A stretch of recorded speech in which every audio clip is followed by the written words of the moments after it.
Looking to give your business a competitive edge? Absolutely. How can I make that happen? Check out AskROI.com. With over 200 AI agents, it will boost productivity and revolutionize your workflows. Wow, that sounds impressive. As a business owner, I can tell you it's a game changer. You'll see. Hey, you're welcome, Kyle Westmoreland. Congratulations on your first win on the Korn Ferry Tour, man. How you feeling? How you doing? Tell us a little bit about what happened. Yeah, feeling good. It's nice to get it done. I think admittedly, there was a few times last year where I, had the lead or was close to and had the opportunity to get it done and didn't. So I think in that sense, maybe appreciate this one even more because of that. And so it's been awesome for me. It's been awesome for our family. Great to come home. Great to, give the wife a kiss and our little baby boy and have a couple weeks off, but feeling good. At the beginning of the year in the Bahamas, I didn't have my best stuff. So I think we surprised ourselves a little bit. And that's always a great thing in golf. Well, going back to that real quick, I mean, you finished 38th last year, I think it was, on the Korn Ferry list. And then you start off in the Bahamas at you finished 74th or something like that, then missed two cuts, and all of a sudden you come storming back in Bogota. You shoot a 61 on day 3, set a course record at 10 under. What was that? What did you do? What do they have in Bogota that we don't have up here? I guess I should make that one. Shoot, there's one thing that I did which helped me for the week. I'd hit the ball pretty good in Panama. Panama was having that little time off between the Bahamas and Panama was nice. Went back, worked on it, got to Panama, hit it pretty good. Didn't putt it very good in Panama, so that can kind of be like a limiting factor, in the game of golf if you're not putting it very good. But actually switched putters for Bogota. So week 1 with a new putter, and what was it? It was working. It's the same setup. I arm lock it. It's the same grip, shaft, weight. But it went from an Odyssey like a 7 to a Spider. Okay. TaylorMade Spider, and it was good. It was good. I admittedly made nothing on Sunday up until about the 14th hole, and then it got hot, and so it was nice. It was nice. It was a nice change, and it was good to see some progression from Panama into Bogota. And I'm fortunate, have a great team. Caddy, the guy that caddies for me down there is not my full-time guy, but he does like my stats and course prep. So we're able, we have a good game plan, solid game plan for that course in particular, and I think we executed it pretty well. It's a unique event in Colombia with playing at elevation and 2 different courses, and one that you can go super low with Cristobal last year and Aldrich last year as well. But then you have another challenge for 3 rounds of it. How unique is that as a multi-course event? Because of all of those other factors that make it unique, not just that it's 2 courses. Yeah, I think going into that week, third time playing down there, going into that week, that it's completely useless to look at a leaderboard until the 3rd round, right? Like you have no relativity of like where you sit, just because there's a vast scoring average difference between those 2 courses, right? You have the short course, which almost every par 4 is drivable. It played a little tougher this year than it did last year. Last year was really soft, and this year it was, slightly better, but still very gettable. So, you're really like, it's a great tournament to practice, like just keeping your head down and playing golf. And so I think we did that pretty well. Didn't really, look up until, coming down the stretch, and we had talked about it beforehand, like our game plan, how we're going to go about it. And that course suits me pretty well, playing in Colorado Springs, like you talked about altitude. Colorado Springs was 7,300 feet, so about as close as it can get to a Bogota altitude. I'm comfortable teeing up the driver high, hitting it high and spinning it. And that's how you make it go farther at altitude. And so I'm comfortable doing that. It allows me to push it up there on some holes, especially on that closing stretch. So, the comfort knowing that you have a little bit of, I wouldn't say an extra gear, but you have something in the tank for, the last 5 holes is pretty nice, right? You feel like you have like a card in your pocket, right? Or a card up your sleeve or whatever. So it was great for me. great time. I think there's a lot to learn from that Bogota. They do such a good job supporting it down there. There's legitimately thousands of fans around the Yeah. 18th hole, which doesn't really happen on the Korn Ferry Tour in the States, so it's just an awesome time, and thankful to get it done there. We watched the your closing ceremony there, and you got a good little lesson in Espanol. Es muy Yeah. bueno on the speech you gave there. That was a home run, man. Yeah, más o menos. But it was awesome. So my full-time caddy is from Mexico, originally lives in Lexington, Kentucky now. But we try to split 70-30 English Spanish when we're out there. So That's cool. That's cool.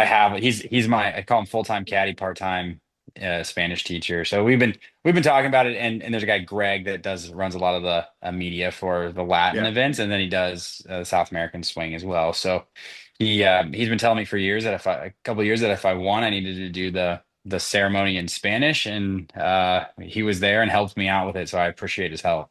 You rocked it. It was awesome. It sounded fun. How was the ride home? What was the celebration like? Yeah. Oh man, you know what? I got on it was cool. I was at the club, finished around 2:30. We didn't get out of there till 6. That course, they and their title sponsors, they do a great job of, Oh yeah, man. like they run you through, like you do like the ceremony, you do like an autograph line, you do a picture line, you do another autograph line, you do another picture line. It's pretty cool, and everyone coming up and saying congratulations is awesome. Caddy and I ate some dinner, and then I went down to the clubhouse and ate with a few of the other guys. And we just it was very low key. I was flying out. I red-eyed home. I was on daddy daycare duty. So I red-eyed home, and I was watching our little guy for a couple days. So it was good. It was awesome to have dinner with the guys, to celebrate with the staff and all the tournament, the host organization and all the volunteers. It was great to do it with them, and then have some dinner with some friends and the caddy, and then get home to the family. It's awesome. How helpful has it been to have a couple week break before having to come back down, make that long trek again, and kind of decompress after a win instead of having to just keep on grinding right after having a trophy in your hands?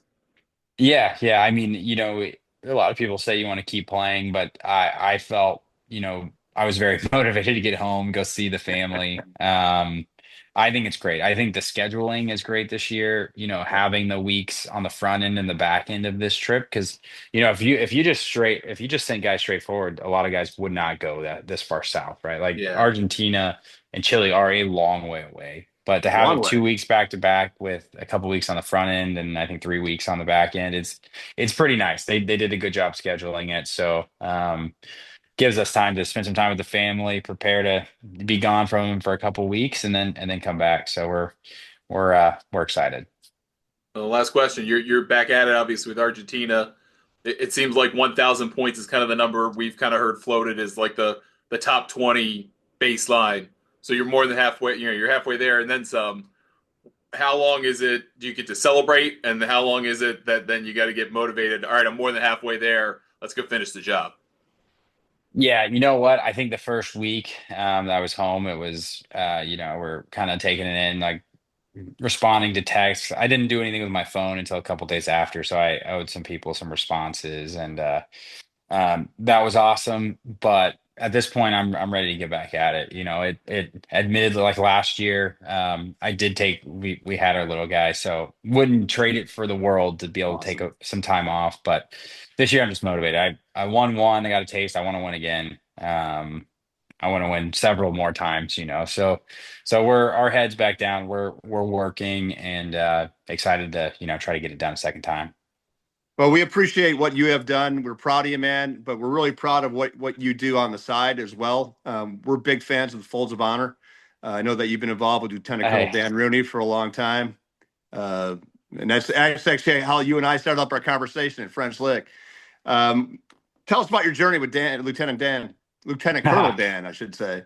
Yeah, it's been awesome. It's been great. As you know, he's a very charismatic guy. He's full speed. Talk about coming in hot. That's Dan Rooney. Like basically, I don't know. I guess I have stories, man.